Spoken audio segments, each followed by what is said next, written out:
कौल सुद्धा लावतात ना काय कौल कोकणात? कौल कौल म्हणजे डावं उजवं काय म्हणतात? डाव आणि उजवं. हा. तर उजवं कौल घालो म्हणजे काही लोक पाना लावतो, काही हा. तांदूळ लावतो हा. त्या मूर्ती बरोबर. कौल असं लावी देतं. आता जो कौल लावणारा माणूस असता तो पहिल्यांदा सांगता की बाबा हे सावंतराव इले तुझ्या पायाची देवी आणि यांच्या मनात असा असा असा काय असा विचार. तर त्यांचं काम होतं का की नाही? त्यांचा जर काम यशस्वी होता असा किंवा गावचं एखादं काम असलं तर उजवो पाचवो दी. बघा उजवं पाचवं. उजवो पाचवो दी ही शब्द असतो. आता उजवो पाचवो दी म्हणजे परक्या माणसाला कळणार नाही उजवो पाचवो दी म्हणजे काय. तर तांदूळ असे लावतात ना मूर्तिक लावतात. मूर्तिक लावतात. अच्छा. डाव्या बाजू 5 लावल्या आणि उजव्या बाजू 5 लावल्या.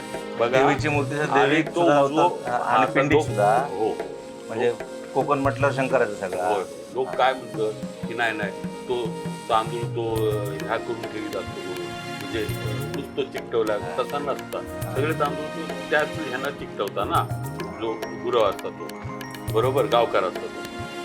आणि तो गारणं घातल्यावर काही वेळा पटकन कौल होता, काही वेळा तासन तास ते थैसर वाट बघितली. आणि मग उजवं झालो पाचवो तर गावचं काम होतं किंवा त्या माणसाचं काम होतं.